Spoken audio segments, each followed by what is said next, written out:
Good people, it is Wednesday, April 21st, and you are now tuned into the Good Company Podcast. I am DJ Gods in the Prince, New Jersey. And of course, I'm live right here with the Gods, Tempo, and Vaughn. And I'm going to go ahead and let them introduce themselves. Gentlemen. What's good, people? You know what it is. It's your boy Vaughn, straight out of Atlanta, repping Good Company. Yo, what's going on? It's your boy Tempo the artist, straight out of Jersey, repping Good Company. Guys are shaking. Bonnie Vaughn, I see you. What's good, baby? You're Facts, we live out here, man. Live and direct for y'all viewing pleasure. You feel me? Unfortunately, y'all didn't see us for the past couple of days, but we here though. You feel me? We here. Facts. We ain't going nowhere. We just had to handle some stuff. Now I'm saying we right here for y'all viewing pleasure. Right here at Facts. Good Company HQ. So make sure y'all subscribe, like all that good shit. You know what I'm gonna say. I don't want to keep saying this, but I want y'all to understand. Like, comment, subscribe. Tell a friend, tell a friend. We live right here. Good Company is where's that? Now I'm saying this where's that? This is our year. If you ain't know yet, you gonna find out. You gonna see. There's a lot of talking going on, but there's a lot of action behind that talking. Cause we backing on what we talking about. You know what I'm saying? But we're gonna start off this podcast jumping right into this segment, Real 2.2. So before we get started, we just want to give our condolences to Scottie Pippen, who lost his son and Tron at the age of 33 by what we believe to be chronic asthma. This is definitely very sad news. Even though he was a grown man, no parent should have to bury their child. So on behalf of the entire Good Company family, we want to send out our sincere condolences to him and his family. Know what I'm saying? And as well, since we're already on this topic, I also want to send our condolences out to the family of the 7-year-old Jaslyn Adams, who was unfortunately shot and killed Sunday at a McDonald's with her father. The employee said 2 men jumped out of an SUV and fired multiple shots into the car where Jaslyn and her father were. They were then brought to the hospital where Jaslyn was pronounced dead and her father is still currently in critical condition. Did you guys hear about this situation? Very unfortunate, as it may be. Yes, I also heard about an incident yesterday with a 15-year-old that got killed by a police officer because she had a knife, but however, she was the one getting jumped, and she also made the call to the police, letting them know that she was getting jumped, and she had a knife for protection, but as soon as the cop pulled up, he immediately began to shoot at the 15-year-old. I think it was a black girl, but not realizing she was the one that called the cops. Yeah, that's crazy. I ain't really hear about that story just yet, so I'm definitely gonna do my research on that one. Yeah, it's a sad story all around. I mean, this is something that we've been talking about this for like when you really look back at the past few episodes we had something about some racial cop war, something going on in all these episodes. Something I want to get past, but it's something I also want to bring to the forefront. I want everybody to pay attention to what's really going on out here. Because this is real life. You're not trying to sugarcoat nothing. I'm saying we can make it all daisies and and roses and shit like that, but we talking about real life right here. You feel me? We're not gonna sugarcoat nothing. It gotta be real, 100% direct. I'm saying, so we're gonna tell you how it is and what's really going on. I'm saying, so that's one thing we make sure that we do out here. You feel me? There's no governing body above Good Company. I'm saying what we saying is straight us. You feel me? We run what we're doing. Feel me? There's no script. There's nothing being written here. You feel me? Like whatever we say is from us. I'm saying, so it's live and direct shit, and we refuse to give y'all false information. So we're here with all the facts that you need.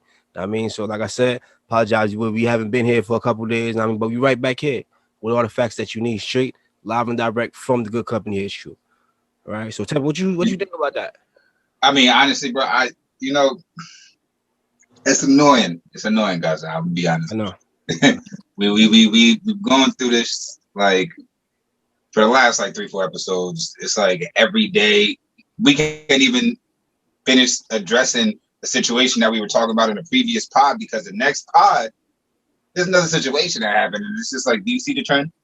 You know what I'm saying? Do you see like a pattern anywhere? Like it continues to happen, and whether or not it's like society's so screwed up, dog. Like you do one good thing, and it's like, oh my god, everybody's so happy. It's like, nah, bro, that one thing is just a fucking minor. It's like a minor little stepping stone in the bigger fucking picture. You know what I'm saying? Like, yes, Derek Chauvin, he's got, he got all these charges and shit. That's cool. You know what I'm saying? But what about all these other people? And then in the midst of this, what about all the other people that are still continuing to have to go through this currently, right now? Why do we got to keep talking about it? Like, we are black men, you know what I'm saying? Our voices matter, our opinions matter, you know what I'm saying? We can only raise our voices so loud, you know what I'm saying? Something got to give, bro. Something got to give, something got to change. And honestly, like, I'm scared for our kids in this society growing up, yo. We're black fathers. You know what I'm saying? You understand that, guys, being a black father, like you scared for your child. You know what I'm saying? In the coming years, that's like what they may encounter based on what we see every day. You know what I mean? I honestly think the situation is disgusting, and honestly, like, I can't speak on it from a personal standpoint because I've been profiled before, but never been killed or been hurt or harmed in a situation. But now, because it's so blatant, you never know. You know what I mean? Right. You never fucking know. And it's like you in the grocery store, you're just at your crib sleeping, and it doesn't even fucking matter what you're doing no more. You could get killed for doing anything, just being black in America, and that's sad. For sleeping in your bed. In your house that you pay for every month. I mean, so that's the crazy shit about that. I mean, but since we talk about the whole Derek Chauvin, let me just give y'all an update if y'all really don't know what's going on. So, Derek Chauvin, ex-officer who killed George Floyd, has been found guilty of all charges yesterday, April 20th. This event happened last year and sparked an uproar from America and overseas, and it has finally been brought to a closure yesterday. The judge and the jury found Derek Chauvin guilty, and he was escorted out of the courtroom in handcuffs. I want to start off by saying this is probably some of the best news we as a community has had since the beginning of the year. This will go down in history and hopefully mark the beginning of a long overdue change that we indeed needed. Now, I'm saying this is definitely a win for the culture and a win for African Americans in general. And it's not because we lost George Floyd, of course, but because we finally found justice in a way that our people aren't really used to, I mean, within the system. So I'm pretty sure you guys heard of this already, and I just want to know what your thoughts on this whole situation.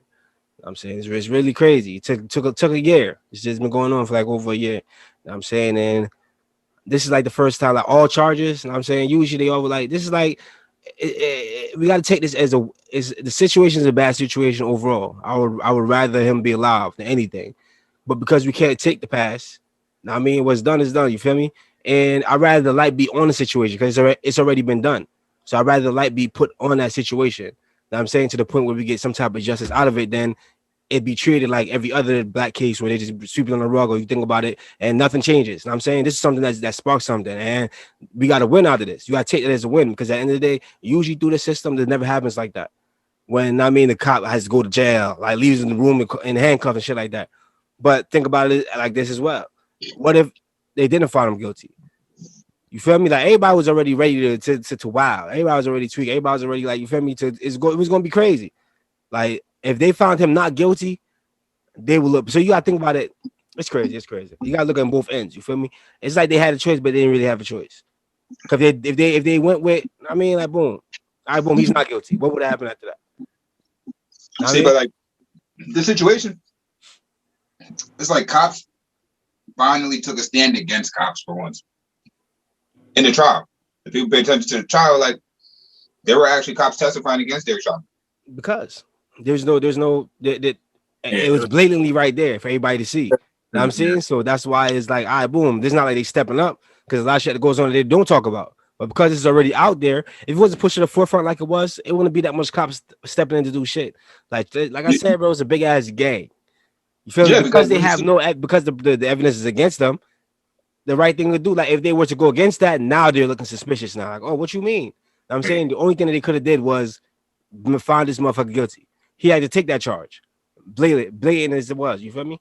So yeah. You know what's funny? It's like I was at work, right? So I was in this customer's house. This lady was watching it on TV on CNN, and she was like, "I don't know why they don't already just convict him. Like he's guilty. He did it." You know, older white lady. She was like, I don't understand. Like they're dragging this on. I'm like, they're dragging it on because they're trying to find a reason to reverse it. Right. Yeah. But the thing is that they don't have no evidence. And when you ain't got no evidence, it's only so long you could drag the trial out. That costs money to file motions. It costs money to go to trial. Like eventually, you're just gonna have to do what you got to do. You know what I mean? The police can only hide so much. You know what I'm saying? It was blatant. It was right in the broad daylight. There was too many freaking. You know what I mean? There's too many witnesses. You know what I'm saying? There's too much shit that you can't. So, like. When it was happening, this dude, he asked me the same thing. He's like, I don't know why, it's taking so long. I'm like, bro, any other case that you've seen like this, have you seen any justice in it? And how long did it take for them to even get the answer that they got? Months to years. They sweep shit under the rug. They hide evidence and shit. You know what I'm saying? They do a bunch of other extra shit that makes it seem like they're innocent, but we know the vibrations. And now in the age of technology, it's like you can't hide shit no more. There's body cams, there's all types of shit. There's no way you can really hide a situation. If you're doing it blatant, you deserve to burn for this.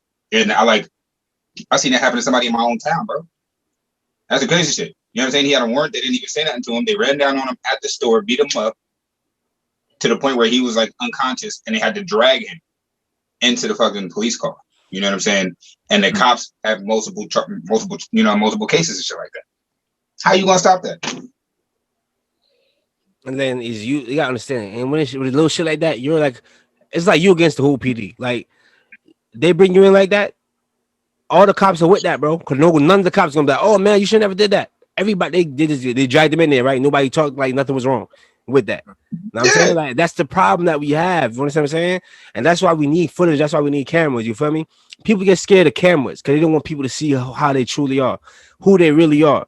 Know what I'm saying? So people gonna go with certain shit. People gonna act like this, that, and the third. But they and deep down inside, it's like a racist. A racist not gonna be out here like, yo, I'm racist. I'm just down the third. You feel me? Oh, fuck you, nigga, and all that. Nobody. That's not gonna happen in reality. No, it's not gonna happen in reality.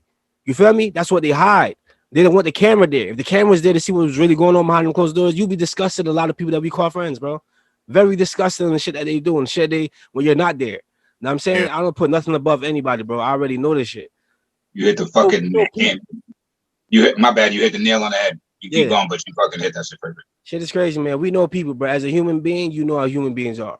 I'm saying you know how evil human beings could be. You know how nobody wants their true. You have different faces that you show the world, right?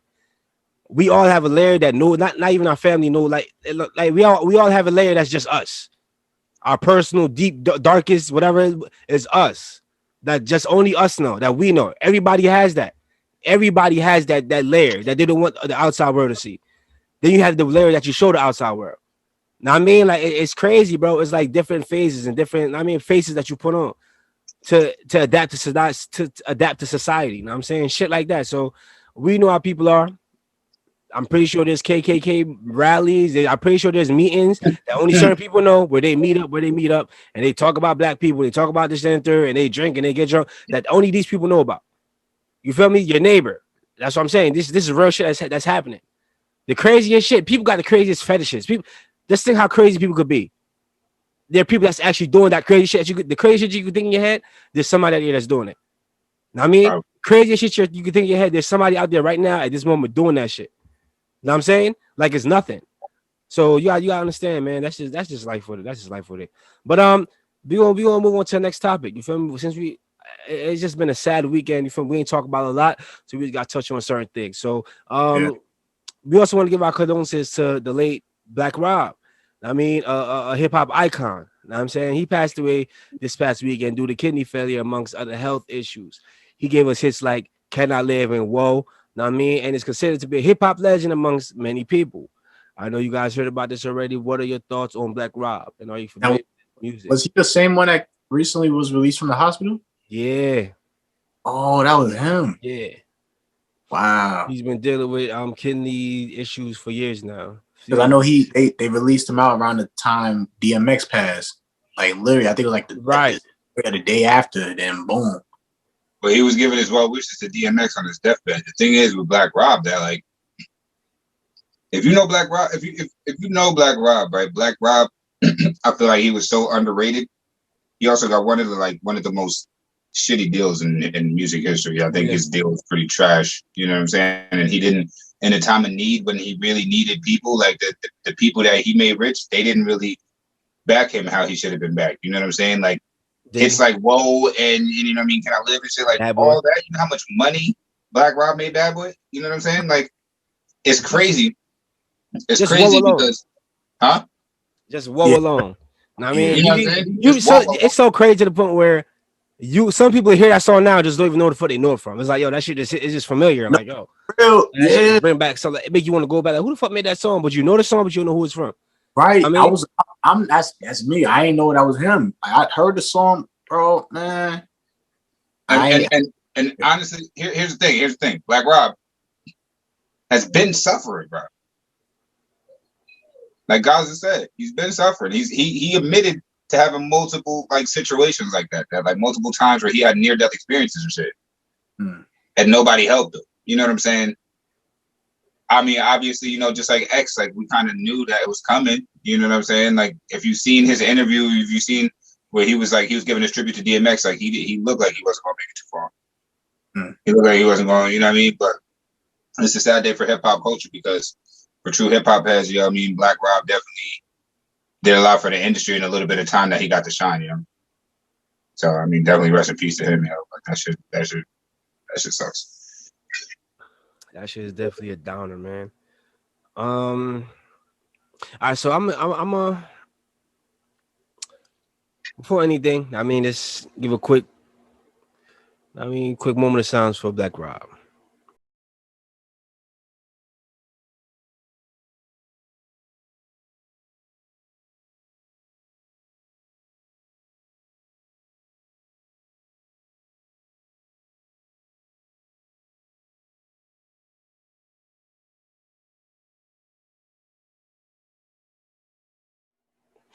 All right, question of the day: predictions.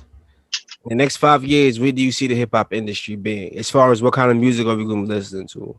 What kind of? I mean, how is the impact of celebrity culture? I mean, like, how is that going to impact the industry, the music that we listen to, the music that's being made, the artists that we listen to? In 5 years, what do you think music going to be at?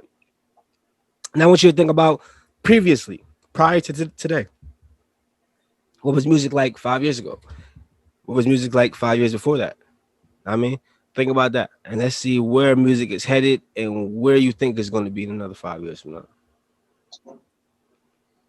feel like I feel like music is timeless, right? But it's also generational, and it also retrends. So like shit that was hot in the 50s, 60s, 70s, 80s, like might not be popping in 2000, 2010, but now in 2020 they're gonna take a sample from one of them songs and they're gonna recreate the song. Like I feel like about 5 years from now, it also depends on the youth. I feel like the youth have the culture, so I feel like it's gonna be like I would love to see a mixture between like neo soul and kind of like hip hop. You know what I mean? Like a fusion like that. I feel like drill's gonna run it for another at least 3 years. At least 3 years, drill's gonna run it, and then after that, I feel like it's gonna come back down to like I wouldn't say 90s boom bap, but I feel like it's gonna be a kind of like a fusion between that and like, yeah, I mean, I think the 90s. I just think the whole 90s vibe is gonna retrend again in like 2023. Like I'll give it another year or two before that shit retrends back again. I feel like every 20 years, music trends to a different style. Yeah. What do you think, Vaughn? Yeah, but I agree with Tempo on that 90 because if you pay it, if you notice, like especially R&B, they bring back a little bit of the 90s vibe in a way, but they add their own twist to it.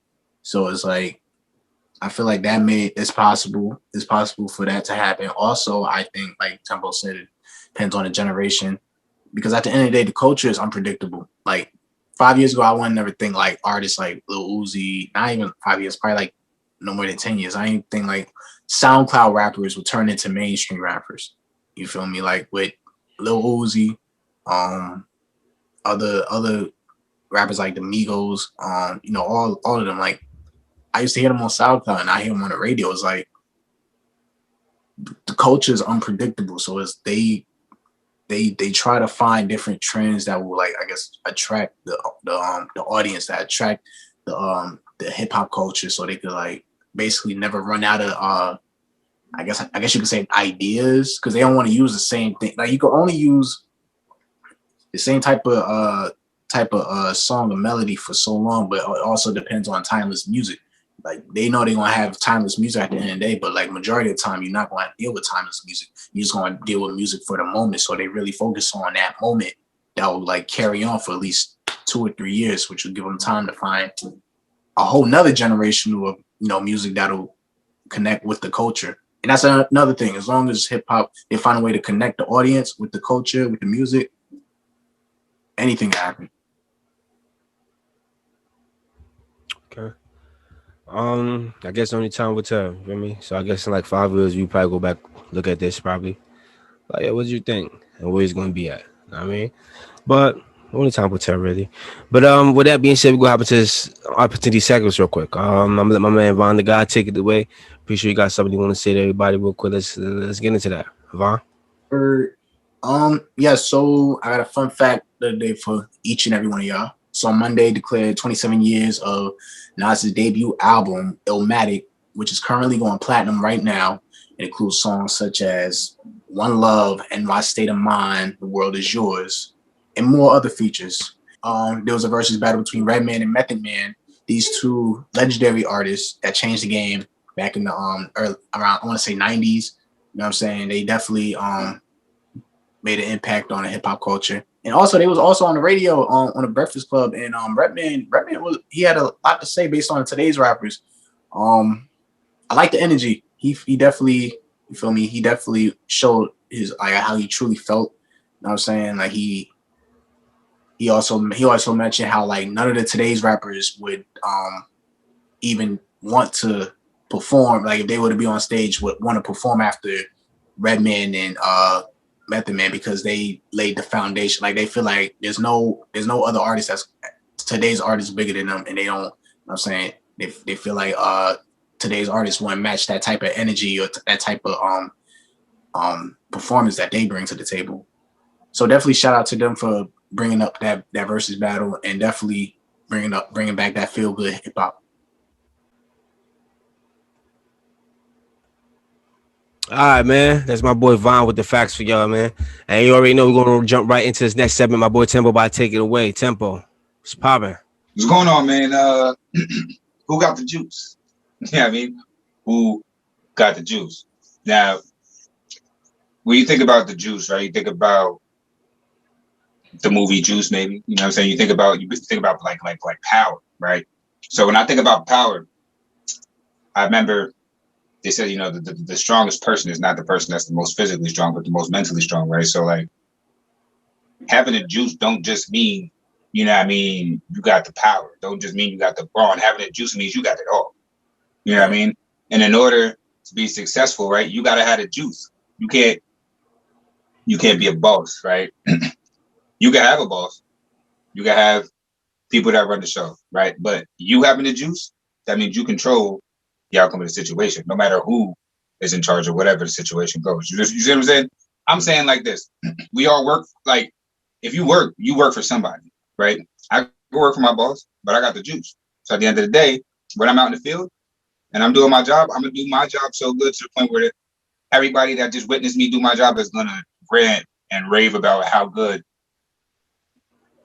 you know, my service was. So like, when you got the juice, man, you got to do not only, you don't only got to give it your all, but you got to give it your best. And like having the juice also, you got to have it in times when you don't feel like you even want to do nothing.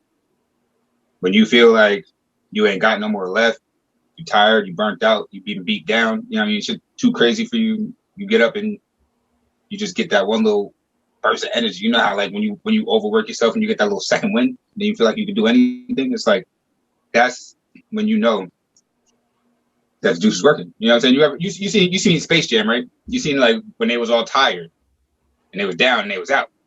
And it took that special drink to get them, you know what I mean, to get them, and it was only water. They didn't even know, but it's all mental. You know what I'm saying? But it's all mental. So like, if you got that juice, you know what I'm saying, your whole mentality is going to be on that. So I said that to say this, you know, all young entrepreneurs, you know what I'm saying? Anybody that's out here wanting to attain anything, you know, if you got a dream, you got a goal, you got a vision, you know what I'm saying? Like individually, we all could do great things, you know, collectively sharpening each other's swords, you know what I'm saying? Like, and learning from each other and growing from each other, we can all grow as well. But just don't forget that no matter how many fish you swim in that sea with, you know what I'm saying? You always got to remember to maintain your juice, you know what I'm saying? Because there might be a time when you by yourself. Yeah. And you're gonna have to take all that you learned now and you got to execute. So, you know what I'm saying? Spend time with yourself, yo. Spend time with yourself, indulging. You know what I'm saying? Spend time with yourself, like gaining that juice. You know what I'm saying? Soak it all up. Soak it all up. That's how I feel about that. I don't know about y'all, but like that's just something that I feel like everybody could you know, take a little something from. Yeah, that's facts, man. That's that boy Tempo with that work. So juice. What does juice mean to you? You know what I'm saying? when I hear about juice, for me, juice means stain. You feel me? Well, I guess you can put that into whatever context you want to put that in context. I mean, whatever it means to you, but the concept that he's trying to explain, he just explained it to y'all. So y'all get the context for what it means to you, but understand the concept of what he's trying to put across to y'all, so y'all can understand exactly where he's coming from. Know what I mean? So it may not be called juice to you, it might be maybe called something else. Know what I'm saying? But understand what he's trying to say. Unfortunately, that's all the time we have today. I just want to thank everybody for tapping in and keeping up with good company. We truly appreciate your continued support. We'll be live right here, live and direct right here for your viewing pleasure tomorrow. Make sure y'all tune into that. Any point words, gentlemen, before we get up out of here? Stay safe and stay tuned and stay connected with good company. You make the money, don't let the money make you. And that's facts, man. And I hope y'all took the good word that we had to spare today. Tell a friend and tell a friend. Don't forget to like and subscribe to all channels. Know what I mean, on all social media platforms at One Good Company. Make sure you like this channel. Make sure you subscribe to the channel. Make sure you share the channel. Tell a friend, tell a friend, tell an auntie, tell a niece, tell a nephew. We're here live, direct for your viewing pleasure on a daily basis. We have all kinds of things in store. We got the artist interviews coming, all kinds of other stuff coming up. Black Business Spotlight, all that stuff. I mean, just make sure y'all keep an eye on us. Keep an eye on what's really going on. I mean, stay in tune, stay active. I mean, summer coming up, we got a lot of stuff coming on. You feel me? The shows might even just get started real quick. Real quick. You feel me? So stay tuned for that. Tell a friend, tell an artist to tune in. Look below. You see the description, you see all the ads on Instagram. Make sure you follow Devon, make sure you follow Tempo, Tarzan, myself. Make sure you follow the podcast. Make sure you follow the Good Company main page. Make sure you do all that. All right. Again, I am DJ Guys of Princeton, New Jersey. I'm live right here with the guys Tempo and Vaughn, and we are Good Company. Take care.